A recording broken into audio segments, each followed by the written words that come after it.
स्वागत है आपका इंडिया न्यूज पे। मैं हूं आपके साथ राकेश टंडन। जी हां, खेला हो गए बात बंगाल, 4 राज्यों की जहां पर लगातार गिनती आ रही है। कोई बहुत बड़ा उलटफेर होता हुआ नहीं दिख रहा है। बंगाल पर सबकी नजर है और ममता बरकरार है। जी हां, शुरुआत करते हैं बुलेटिन की इस वक्त की बड़ी खबर से। पश्चिम बंगाल में ममता बनर्जी की हैट्रिक बिल्कुल तय मानी जा रही है। बंगाल चुनाव में टीएमसी को 48% वोट मिलने की उम्मीद है। अब तक बंगाल में बीजेपी को 37% वोट मिले हैं। रुझानों में टीएमसी 200 सीट का आंकड़ा पहुंच सकती है। जी हां, रुझानों में बीजेपी बंगाल में 2 आंकड़ों में सिमटी। जी हां, आंकड़ों को लेकर लड़ाई थी। प्रशांत किशोर ने कहा था तिमाही वाले आंकड़े पर नहीं पहुंचेंगे, वही होता हुआ दिख रहा है। 100 से नीचे जाती हुई बीजेपी दिख रही है, 200 पार ममता बनर्जी दिख रही है। जी हां, इस वक्त की बड़ी इलेक्शन ब्रेकिंग आपको बता रहे हैं। पश्चिम बंगाल में ममता बनर्जी की हैट्रिक तय है, कोई शक कोई शुदा कुछ भी नहीं है। ममता बनर्जी की हैट्रिक बिल्कुल तय है। और अगर यह कहा जाए कि विपक्ष की सबसे बड़ी नेता उभरेंगी ममता बनर्जी, तो बिल्कुल गलत नहीं होगा।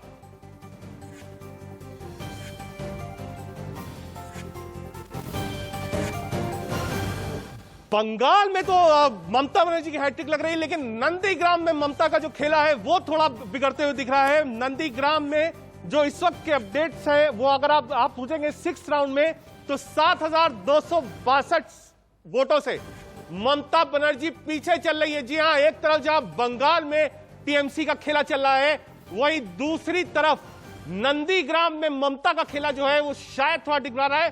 हमारे साथ उमा शंकर है इस वक्त स्टूडियो में। उमा, बंगाल में जो स्थिति थी, हम देख रहे थे कि हाँ बंगाल में जो स्थिति है कांटे की चुनाव थी, लेकिन हाँ ठीक है, बीजेपी ने अच्छा किया। कोई ये नहीं कह सकता कि बीजेपी ने बहुत खराब प्रदर्शन किया है। 4 सीटों से 100, 95, 90 कोई खराब नहीं है। विपक्ष के रूप में ममता बनर्जी बेहतरीन कर रही हैं। एक बार सुनते सर्वानंद सोनोवाल क्या कह रहे हैं। देखिए, जनता ने जैसे हमें आशीर्वाद दिया है उसी हिसाब से निश्चित हो गया कि बीजेपी की सरकार बनेगी। हमारे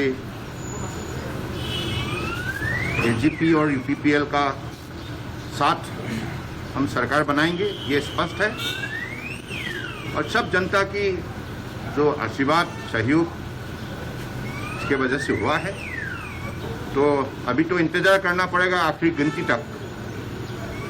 तो अभी जो ट्रेंड है, ट्रेंड तो हमारे पक्ष में है, ये स्पष्ट है। सर, এতিয়া আপোনালোকৰ ট্ৰেইন আহি আছে বিজেপি, তো আপুনি কি চিন্তা কৰিছে, কেনেকৈ আপোনালোকে চিটবিলাক পাব, কেলে 100টা নৰা দিয়া হৈছিল আপোনাক? ডেফিনেটলি আমি যিটো লক্ষ্য স্থিৰ কৰিছিলোঁ সেই লক্ষ্যলৈকে আমি এতিয়া ধাৱমান হৈছোঁ। আৰু মোৰ দৃঢ় বিশ্বাস বৰ্তমানলৈকে যিবিলাক नंदीग्राम में ममता से आगे चल रहे हैं शुभेंदु अधिकारी। जी आप बिल्कुल कांटे की टक्कर है। शुभेंदु अधिकारी वो नेता, पूरा परिवार टीएमसी में था, सांसद थे, विधायक थे, मंत्री थे, सब कुछ थे, राइट हैंड माने जाते थे ममता बनर्जी से। चुनाव से ठीक पहले शुभेंदु अधिकारी अलग होते हैं, ताल ठोकते हैं, चुनाव लड़ेंगे। ममता बनर्जी भी अपनी भवानीपुर वाली सीट जो है वो सीट छोड़कर नंदीग्राम आती, जहां से राजनीति की शुरुआत करी थी। उमा शंकर भी हमारे साथ है। उमा, पूरे बंगाल का जो खेला है वो तो ममता बनर्जी ने समझ लिया, लेकिन क्या पूरा बंगाल में टीएमसी का खेला समझते समझते जो अपना खेला था ममता बनर्जी का वो थोड़ा बिगड़ रहा है? मैं आपको बताना चाहूंगा, नंदीग्राम में 3 ब्लॉक्स में से 2 ब्लॉक में कहीं ना कहीं शुभेंदु अधिकारी को बड़ी बढ़त मिलती दिख रही है। एक ब्लॉक में जहां मुस्लिम समुदाय के लोग ज्यादा हैं, वहां से टीएमसी को भारी बढ़त मिलती दिख रही है। लेकिन अभी के 6 राउंड के गिनती के बाद हम कह सकते हैं 7,200 वोटों से शुभेंदु अधिकारी आगे चल रहे हैं। आगे चली, लेकिन अभी काउंटिंग बाकी है। अभी मेरे ख्याल से 7 राउंड की अगर काउंटिंग हुई है, तो माना जाए 10 राउंड की काउंटिंग और है। तो ऐसे में उम्मीद यही है कि ममता बनर्जी, क्योंकि जिस हिसाब का रुझान दिख रहा है, इतना टफ चुनाव बीजेपी का, बिल्कुल आप कह सकते हैं आप कार्पेट बॉम्बिंग थी। लगातार नेता हमको दिख रहे थे, एक तरफ अमित शाह, एक तरफ आरएसएस चीफ, एक तरफ जेपी नड्डा, प्रधानमंत्री मोदी, केशव मौर्य, शिवराज सिंह चौहान, देश का नेता वहां था। बीजेपी ने नो डाउट राजनीतिक के मापदंड पे बहुत अच्छा चुनाव लड़ा है, अच्छी सीटें मिल रही है। चुनाव ऐसे ही लड़ा जाता है, लेकिन ममता ने अपना किला बचा लिया है। तो अगर ममता पूरा किला बचा रही है, नंदीग्राम में गड़बड़ी क्यों हो रही है? नंदीग्राम में एक शुभेंदु अधिकारी कहीं ना कहीं वहां के धरती पुत्र भी माने जाते हैं। उनका पूरा पारिवारिक जो भी इतिहास रहा है वहां उनका सपोर्ट मिलता दिख रहा है। मेदिनीपुर में उनके पूरे परिवार की अच्छी पकड़ मानी जाती है पहले से ही, तो उसका फायदा कहीं ना कहीं शुभेंदु अधिकारी को मिलता दिख रहा है। ठीक है, इंतजार करेंगे। एक लंबा चौड़ा पैनल हमारे पास है। पैनल से आपका तारुफ करा दें। हमारे साथ सत्येंद्र त्रिपाठी हैं, सीनियर जर्नलिस्ट हैं, रवनीश वत्स हैं, वो भी हमारे साथ जुड़ रहे हैं, सुमित चोपड़ा साहब हैं लेफ्ट की तरफ से, थोड़ी देर में जुड़ेंगे हमसे, सूर्य कुमार है, मैथिल हैं, बीजेपी को रिप्रेजेंट करते हैं, वो भी हमारे साथ मौजूद है इस समय, खालिद अब्दुल्ला टीएमसी से, वो भी हमसे जुड़ेंगे। सीधे पहले चलते हैं हम सूर्य कुमार मैथिल के पास। मैथिल साहब, चुनाव अच्छा लड़े, बिल्कुल कोई दिक्कत नहीं है कि बीजेपी चुनाव खराब लड़ी, 100 के आंकड़े के आसपास आप हैं, गलती कहां हुई? शायद जो चीफ मिनिस्टर वाला चेहरा था उसकी वजह से क्या आपको लगता है कुछ गड़बड़ हुआ? जो बंगाल अस्मिता थी वो ममता बनर्जी के साथ है। अभी आप फाइनल आंकड़े आने दीजिए, पूरे जो है दौर हो जाने दीजिए मतगणना के। अभी जो आपका भी जो एग्जिट पोल बोल रहा था उसमें कई सीटें ऐसी हैं, मतलब मसलन 100 सीटें ऐसी हैं जहां पर बहुत ही क्लोज फाइट है, 5000 से नीचे का आंकड़ा रहेगा जीत हार का।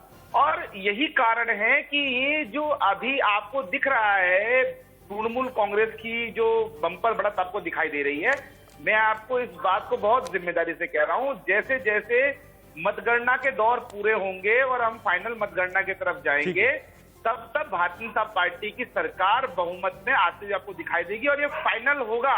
ये आंकड़े नहीं होंगे शुरुआती, ये फाइनल रिजल्ट मत मानिए, बिल्कुल मत मानिए, बिल्कुल मत करिए। वापस आऊंगा आपके पास। खेमचंद जी जुड़ गए हमारे साथ बीजेपी की तरफ से, खेमचंद जी को लाइए स्क्रीन पे, और एक तरफ खालिद अब्दुल्ला टीएमसी, स्क्रीन में दो तरफ खेमचंद टीएमसी, दो लोगों को रखिए, बिल्कुल सीधी सीधी बात होगी, खेमचंद और दूसरी तरफ खालिद अब्दुल्ला। खेमचंद बीजेपी की तरफ से ज्वाइन कर रहे हैं हमसे, और साथ ही साथ खालिद अब्दुल्ला टीएमसी। मुकाबला सीधे सीधे था टीएमसी बीजेपी, स्क्रीन पर भी खालिद अब्दुल्ला टीएमसी को रखिए और खेमचंद बीजेपी को रखिए, सीधी बात होगी। जी आवाज आ रही है आपको मेरी? बिल्कुल आ रही है, बिल्कुल आ रही है, बिल्कुल आ रही है, आपकी आवाज आ रही है। जी अब्दुल्ला साहब, सीट तो बढ़ रही है, वोट भी मिल रहा है, नंदीग्राम में थोड़ा गड़बड़ है। सीट भी मिलेगी, नंदीग्राम में ममता बनर्जी जीतेगी, ये पूरे कॉन्फिडेंस से मैं कह रहा हूं, क्योंकि अभी नंदीग्राम में जो थोड़ा सा शुभेंदु अधिकारी का जिस गढ़ में वो वोट करवाए थे, उस गढ़ की वोट की मशीनें खुली है, नंदीग्राम 1 और नंदीग्राम 2 की मशीनें मैं समझता हूँ कि बहुत जल्दी वो खुलेगी और आहिस्ते आहिस्ते धाराशाही की तरह नंदीग्राम में तृणमूल भारतीय जनता पार्टी के कैंडिडेट शुभेंदु अधिकारी का ग्राफ सीधा गिरता हुआ नजर आएगा। और मैं फिर कहूंगा कि कहीं ना कहीं नंदीग्राम से ममता बनर्जी को कम से कम 25 से 30 हजार वोट से वो जीतेगी। ठीक है, ठीक है। ये आपको खेमचंद जी, समझने की जरूरत है। खेमचंद जी, खेला हो गया खेला पश्चिम बंगाल में। देखिए अब्दुल्ला भाई खुद ही अभी अपनी बातों में ये स्वीकार कर गए कि ममता बनर्जी वहां से हारने वाली हैं, और अभी वो कह रहे हैं कि यहाँ की वोट खुली है, वहाँ की वोट खुली है। अभी हमारी आपकी टीवी ने भी बताया। अरे भाई आपके कान में बनर्जी एक मिनट खालिद साहब एक मिनट, खालिद साहब आ रहा हूँ, खालिद साहब आ रहा हूँ, एक मिनट, खालिद साहब आ रहा हूँ, एक मिनट, ऐसे डिस्कशन हो नहीं पाएगा। खालिद साहब रुकिए। बीजेपी का सीधा सीधा सवाल ये है, असेसमेंट जो थी, टारगेट जो था वो 200 सीटों का था, जो चुनाव लड़ा वो भी 200 सीट वाला चुनाव लड़ा, बहुत अच्छा चुनाव लड़ा। लास्ट का जो 3 फेज था वहां कुछ गड़बड़ थी क्योंकि प्रचार नहीं हुआ। क्या कोविड एक बड़ा इशू हो गया जो बीजेपी को बिल्कुल पीछे खींच ले गया?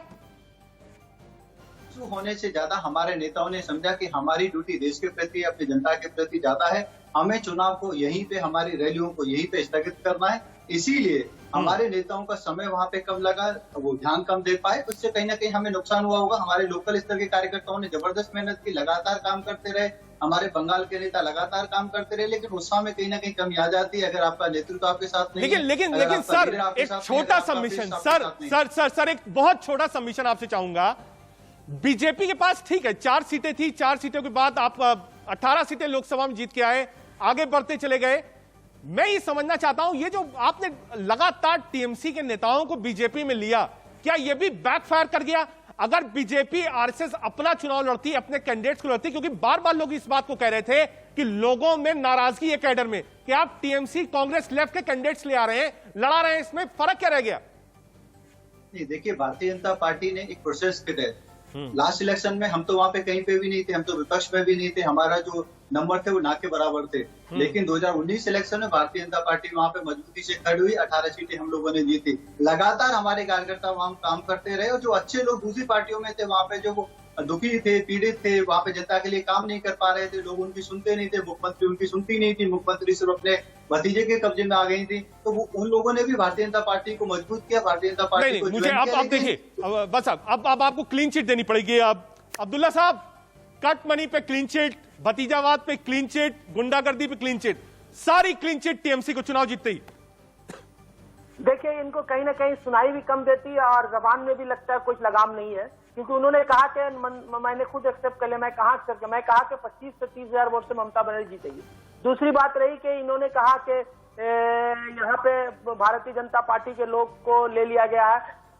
मैं ये कहूंगा कि इनके पास में ऐसा कोई नेतृत्व ही नहीं मिला जो 2021 में विधानसभा का मुख बन सके। ठीक ये है, तो बहुत ठीक है। बड़ी एक बार अपने पैनल को भी खोलते हैं। पीसीआर से कहूंगा एक बार अपने पैनल को खोलिए। हमारे साथ सत्येंद्र त्रिपाठी हैं, सीनियर जर्नलिस्ट, साथ ही साथ हमारे साथ रवनीश वस्त थे। अब तक पूरे पैनल पे चलूंगा, बीजेपी के पास वापस आता हूं। सर, असम 15-20 सेकंड का बोलने का तो मौका दे। खालिद जी फिर क्या बोल सकते? खालिद जी, आज तो आप जीत रहे हैं, आज पेशेंस क्यों लूज करेंगे? आज मैं आज तो मुस्कुराइए कि आप बंगाल में हैं। खालिद साहब आज मुस्कुराइए। आज बीजेपी सवाल जवाब करने दीजिए। खालिद साहब, घड़ी नहीं है, ये कोरोना काल की घड़ी है। आ रहा हूँ मुस्कुराने की घड़ी नहीं है, खालिद साहब, कोरोना काल की घड़ी है। बहुत ही अफसोसनाक खालिद साहब 1 मिनट दीजिए, बीजेपी समझने दीजिए। सर, बीजेपी को आसाम में अप्रत्याशित जीत मिल रही है, क्योंकि बार बार लोग कह रहे थे कि कांग्रेस और बीजेपी की कांटे की टक्कर है, 5-10 सीटों का अंतर होगा, लेकिन जो मिल रहा है फिलहाल वो लगभग 30 से 40 सीटों का अंतर हमको दिख रहा है। पुडुचेरी में भी आपको परफॉर्मेंस बहुत अच्छा है। केरल में एक्सपेक्टेशन नहीं थी, लेफ्ट और कांग्रेस की लड़ाई थी, बिल्कुल एग्रीड था। लेकिन यहां एक्सपेक्टेशन ज्यादा थी, क्योंकि बंगाल के चुनाव में देश की नजर थी, देश देख रहा था इस चुनाव को। क्या आप, अगर यही जो इस समय टैली चल रही है, क्या ये अप्रत्याशित जीत आप ममता बनर्जी की मानेंगे? आप क्या आप ऐसा आकलन कर रहे थे? क्योंकि बीजेपी बार बार कह रही थी 200 पार है। देखिए, वहाँ पे 2-3 फैक्टर है। एक, हम वहाँ जीरो से हम लोगों ने प्रोग्रेस किया है। 2019 में हम लोगों ने पार्टी को वहाँ पे अच्छे से खड़ा किया और पार्टी ने 2019 से अब तक वहाँ पे मजबूती से अपने आप को खड़ा किया, मजबूती छोड़ किया। और आप देखेंगे बंगाल में बीजेपी वर्सेस ऑल था, लेफ्ट और कांग्रेस ने पूरी तरीके से सरेंडर कर दिया कि कहीं वोट डिवाइड ना हो, टीएमसी का नुकसान ना हो। आपने देखा होगा कोई भी उनका बड़ा नेता नहीं किया।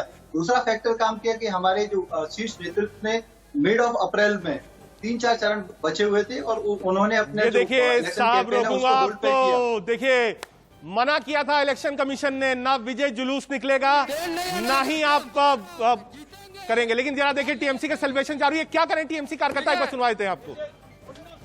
हम लोग बहुत खुशी, हम लोग बहुत ज्यादा खुशी हम लोगों को है जीत के लिए।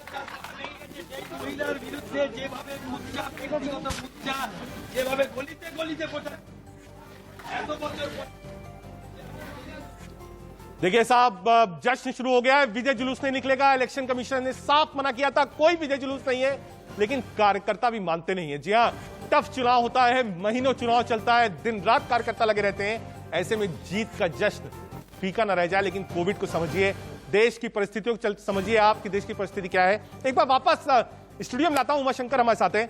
उमाशंकर, अमूमन हम देखते हैं कि जो मिजाज होता है वो एक जैसा होता है। ऐसा कैसे हो गया कि पश्चिम बंगाल का मिजाज जो था वो टीएमसी का था और नंदीग्राम में 7,500 वोट से ममता बनर्जी पीछे चल रही है? ये दोनों चीज बहुत अलग आकलन वाली है। ये ऐसी चीज थी कि पिछली बार जब चुनाव हुआ तो वोटर अंदर गया ओडिशा में, तो उसने बीजू जनता दल को चुना कि भाई विधानसभा में हम इसको देंगे, और लोकसभा के लिए अधिकांश सीटों पर बीजेपी को भी चुन लिया।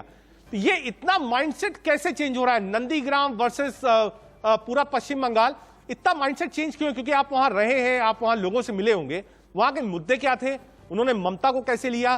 क्या शुवेंदु के प्रति सिंपैथी ज्यादा थी? उनका अपना घर का लड़का था इसलिए माना? शुवेंदु जी के साथ, घर के साथ वहाँ ध्रुवीकरण भी एक बहुत बड़ा मुद्दा है। वहाँ हिंदू मुस्लिम की भी बहुत सारी बातें कही गई। अगर आप शुवेंदु अधिकारी के भाषणों को भी सुने तो उन्होंने हमेशा इस बात का जिक्र किया कि वो थोड़ा जय श्री राम के नारों को ममता बनर्जी रोकती हैं, दुर्गा पूजा को रोकती हैं। तो एक आप कह सकते हैं कि ध्रुवीकरण भी एक बहुत बड़ा मुद्दा रहा। ठीक है, ध्रुवीकरण हुआ है। सीधे आसाम ले चलते हैं, विभूति हमसे जुड़ रहे हैं, सीधे आसाम लेकर आपको चलते हैं। विभूति हमारे साथ होंगे। विभूति, क्या आपको मेरी आवाज मिल रही है?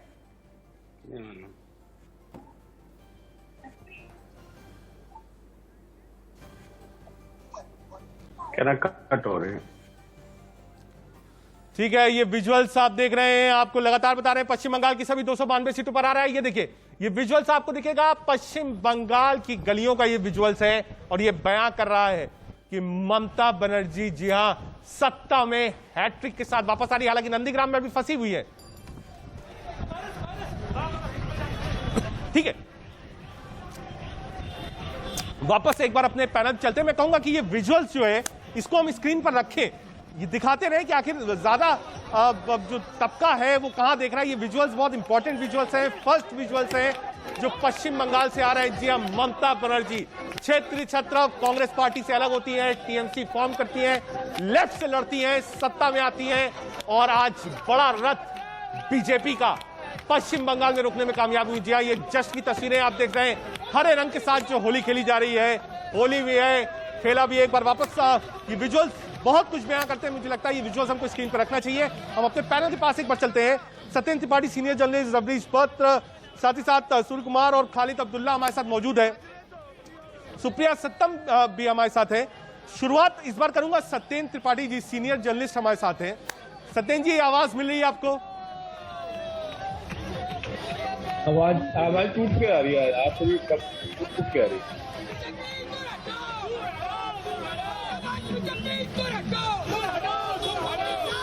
रवनीश वत्स भी हमारे साथ है। रवनीश, आसाम से खुशखबरी है, बीजेपी से राजनीतिक तौर पर खुशखबरी है, लेकिन जो एक आप कह सकते हैं एक्सपेक्टेशन थी बीजेपी की पश्चिम बंगाल से, ये तस्वीरें तो बयां कर रही हैं कि वो सब खत्म हो गई।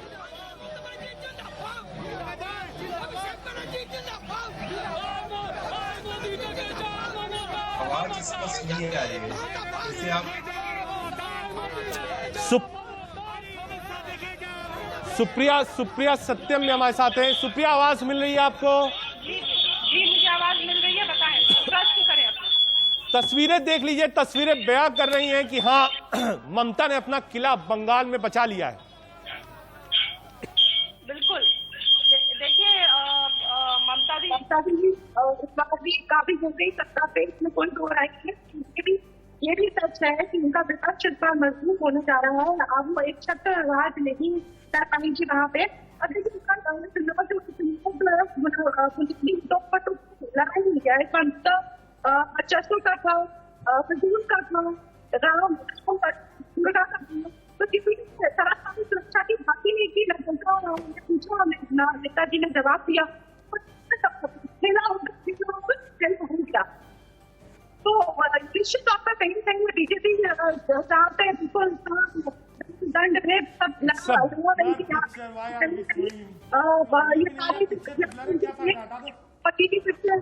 काफी हो गई, लेकिन पीछे कई सारे फैक्टर है।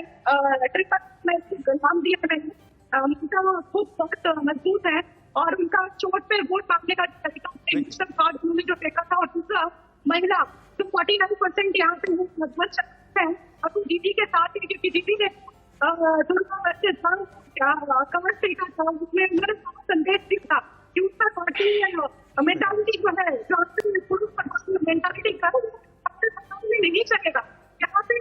ठीक है। इस वक्त एक लेटेस्ट अपडेट आ रहा है, 200 पार कर गई है टीएमसी। जी हाँ, 200 पार है। इस वक्त की बड़ी खबर आपको बता दें, 200 के पार हो गई है टीएमसी। इस वक्त की बड़ी खबर आपको बताएं, 200 का आंकड़ा पार कर लिया है। जी हाँ, पश्चिम बंगाल में सभी 292 सीटों के रुझान सामने आए हैं और इस वक्त की बड़ी आपको खबर बता दें, 200 का आंकड़ा टीएमसी ने पार कर लिया है। बार बार ये बात हो रही थी, बीजेपी कह रही थी कि 200 पार है, लेकिन बंगाल में टीएमसी 203 सीटों पर आगे चल रही है। इस वक्त की बड़ी खबर आपको बता रहे हैं, 87 सीटों पर बीजेपी आ रही है। प्रशांत किशोर बार बार कह रहे थे 100 का आंकड़ा नहीं मिलेगा, आज वही दिख रहा है। उमाशंकर, 200 पार है टीएमसी, अभी काउंटिंग चल रही है, ऐसा तो नहीं 225 जाके रुके काटा। आप इलेक्शन से पहले देखे तो बीजेपी का ये नारा था अब की बार 200 पार, लेकिन कहीं ना कहीं ये पूरा उल्टा होता हुआ दिख रहा है। हम साफ देख पा रहे हैं कि अभी टीएमसी 200 के पार जाती हुई दिख रही है, कम से कम शुरुआती रुझानों के अनुसार तो जरूर। क्या लोग उमा समझ नहीं पा रहे थे जो ग्राउंड रियलिटी थी, जो बंगाल की नब्ज थी, बंगाल की अस्मिता थी, बंगाली फैक्टर था, ममता बनर्जी स्ट्रीट फाइटर थी, राजनीति सब कुछ जानती थी, व्हील चेयर पे प्रचार कर रही थी, बार बार कर रही थी खेला होबे, चंडी पाठ भी कर रही थी, सब कुछ कर रही थी। बीजेपी क्या समझ नहीं पाई इस बात को? एक बार अपने पैनल पे चलेंगे वापस। खालिद साहब 200 पार, खालिद साहब 200 पार। ये तो स्लोगन भाषण थी अमित शाह, नरेंद्र मोदी और विजय वर्गीय की। अब तो उनसे पूछने की जरूरत है कि ये उस पर स्वीकृति देंगे या कहीं ना कहीं यहाँ पे पीछे हटेंगे। उनसे जरूर पूछेगा ये कि ऐसा क्या हो गया कि 200 क्या अब लगभग 100 के भी नीचे आ गए हैं। 100 भी आना मुश्किल लग रहा है उनको। और मुझे कहीं ना कहीं लगता है कि भारतीय जनता पार्टी जिस तरह से पूरे पश्चिम बंगाल में पूरा अपना धन भाव भेद सब लगा दिया था, उससे जाहिर यही होता है कि भारतीय जनता पार्टी को बंगाल की जनता नाकारती है, क्योंकि बंगाल में उनका कोई संगठन नहीं था। और नरेंद्र मोदी जी सिर्फ आपके ऊपर चिल्ला के भाषण दे देने से यहाँ की जनताओं का वोट, जनताओं के दिलों के अंदर में जो वोट ममता बनर्जी के प्रति है, वो कहीं नहीं उनको जरा सा भी खिसका नहीं सके।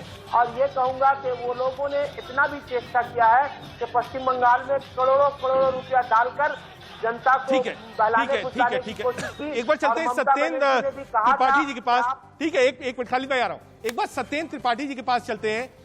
सत्येंद्र जी, जो बार बार इस बात की चर्चा थी, मच हाइप्ड चुनाव था, ये हाइप बहुत था, चर्चा बहुत थी। सत्येंद्र जी, चर्चा बहुत थी इस चुनाव की, आपको लगता है हाइप चुनाव था और ग्राउंड पर कुछ नहीं था? ठीक है, कमर्शियल ब्रेक की कॉल है, इन तस्वीरों के साथ आपको छोड़ के जाते हैं। एक छोटे से ब्रेक की इस वक्त जरूरत है, ब्रेक के बाद आएंगे। 200 के पार हो गई है टीएमसी, समझेंगे कि क्या जो ग्राउंड पर नब्ज थी, जो कैडर था टीएमसी का, वो मौजूद था। बीजेपी का कार्डर मिसिंग था, बीजेपी का फेस ऑफ सीएम मिसिंग था, बीजेपी इस चीज को नहीं समझ पाई। इन्हीं तस्वीरों के साथ एक छोटा सा ब्रेक, आप कहीं मत जाइएगा।